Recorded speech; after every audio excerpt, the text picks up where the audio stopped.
안녕하세요. 오늘도 이 시간을 찾아와 주셔서 감사합니다.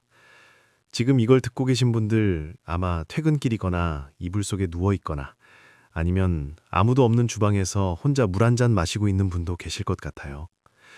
오늘 하루 어떠셨나요? 저는 가끔 이런 상상을 해요. 사람 사이에 오가는 말들이 실제로 눈에 보인다면 어떨까? 아침에 팀장님이 툭 던진 한마디가 작은 돌멩이처럼 날아와서 내 어딘가에 콕 박히는 거예요. 그 사람은 이미 다음 회의 생각하면서 걸어가고 있는데 나는 그 돌멩이를 하루 종일 손안에 쥐고 다니는 거죠. 저녁이 되어도 놓지 못하고 자려고 누워서도 그걸 꺼내 들여다보고 있는 거예요. 이게 무슨 뜻이었을까? 나를 무시한 건 아니었을까? 내가 뭔가 실수를 한 걸까? 그러다 용기를 내서 다음날 그 사람한테 슬쩍 물어보면 돌아오는 대답은 이거예요. 어? 내가 그런 말 했어? 그 순간의 허탈함, 다들 한 번쯤 경험해 보셨을 것 같아요. 사실 인간관계에서 상처를 받을 때 우리는 동시에 두 군데에서 다칩니다. 하나는 그 사람 때문에 생긴 상처, 그 말, 그 태도, 그 순간. 그런데 더 오래, 더 깊이 남는 건 두 번째 상처예요. 왜 나는 그때 제대로 말 한마디 못했을까? 왜 나는 항상 그 순간만 되면 머릿속에 하얘지는 걸까? 그 사람을 향한 분노와 그때의 나를 향한 실망이 동시에 생겨버리는 거예요. 그래서 두 배로 지치는 거죠. 어떤 분이 그런 말씀을 하셨어요. 그 사람만 미우면 차라리 나은 것 같아요. 그 감정 하나만 처리하면 되니까. 근데 나를 싫어하는 마음까지 생겨버리니까 그게 더 힘들어요. 정말 그래요. 상대를 향한 감정은 그나마 바깥을 향해 있어요. 그런데 자기 자신을 향한 감정은 안쪽으로 파고드니까 빠져나올 구멍이 없는 느낌이 드는 거예요.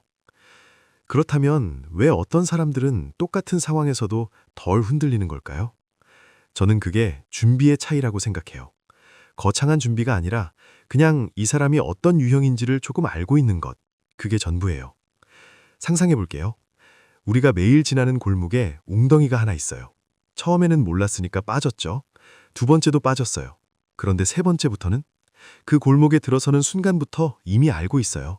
아, 여기 웅덩이 있지? 그러면 피하거나 뛰어넘거나 아니면 그냥 다른 길로 돌아가거나 어떤 선택이든 할 수 있어요. 사람도 마찬가지예요. 저 사람은 말을 확대 해석해서 퍼뜨리는 경향이 있구나. 저 사람은 내 감정을 건드려서 내가 먼저 반응하게 만드는 유형이구나. 이렇게 분류가 되어 있으면 그 사람의 말에 바로 흔들리지 않아요. 조금 떨어진 자리에서 바라볼 수 있게 되거든요. 반면에 인간관계가 늘 힘드신 분들은 이 분류가 없어요. 그냥 잘 되길 바라고, 좋게 봐주길 바라고, 사랑받길 바라는 거예요.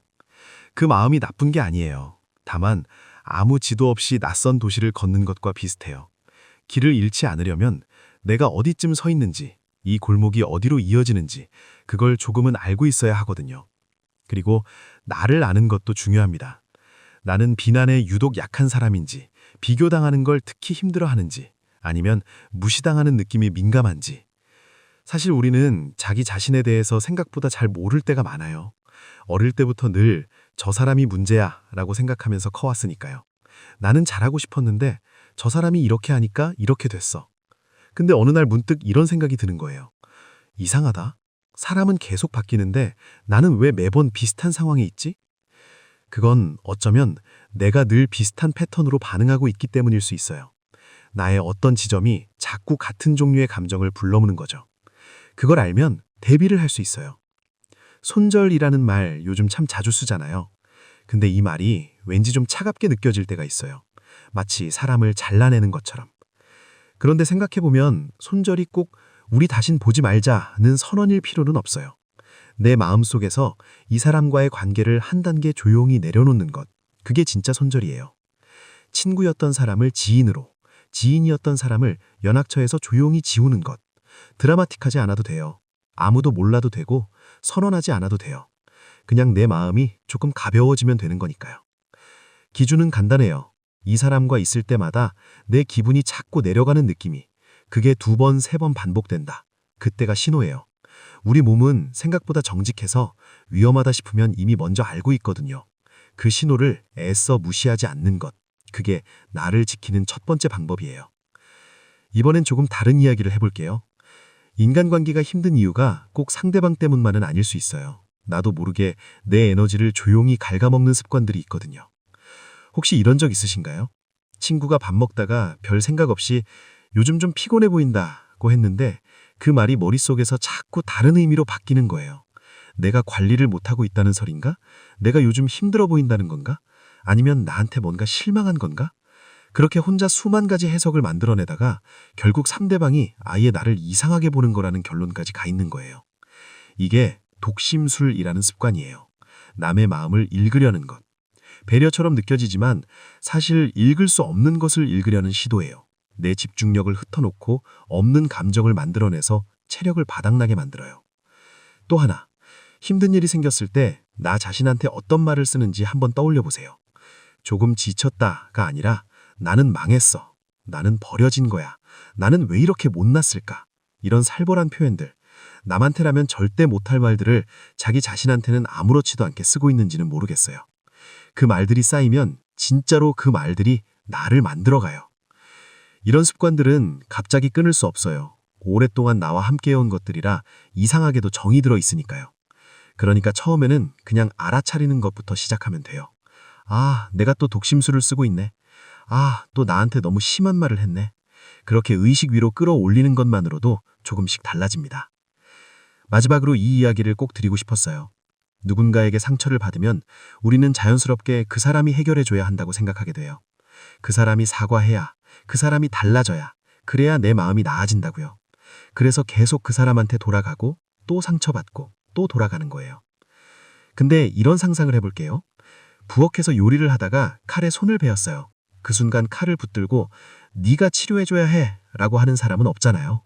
칼은 내려놓고 연고를 꺼내고 반창고를 붙이는 거죠. 상처를 준 원인과 상처를 치유하는 것은 달라도 됩니다. 달라도 돼요.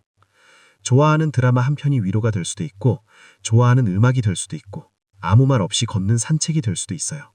오늘처럼 이런 목소리 하나가 될 수도 있고요. 치유는 꼭 그 사람에게서 오지 않아도 돼요. 오히려 그 사람에게서 얻으려 할수록 더 오래 아프게 되는 경우가 많거든요. 오늘 이야기 어떠셨나요? 인간관계는 재능처럼 느껴질 때가 있어요. 아무 노력 없이도 사람들 사이에서 편안한 분들을 보면 그냥 타고난 것 같기도 하고요. 물론 그런 분들도 있어요. 근데 대부분은 배워가는 거예요. 넘어지고 당황하고 나중에야 그때 그렇게 말했어야 했는데 하면서 조금씩 쌓아가는 기술이에요. 롤모델을 찾아보세요. 어떤 영화 속 인물이어도 좋고 주변에 있는 누군가여도 좋아요. 저 사람의 저 말투, 저 여유, 한번 흉내내보고 싶다 싶은 사람. 처음엔 어색하고 우당탕거려도 계속 다듬다 보면 언젠가는 내 것이 돼요. 오늘 하루도 정말 수고 많으셨습니다. 내일은 오늘보다 조금 덜 지치시길, 조금 더 가볍게 걸으실 수 있기를 바랍니다. 지금까지 서단계 서봉이었습니다.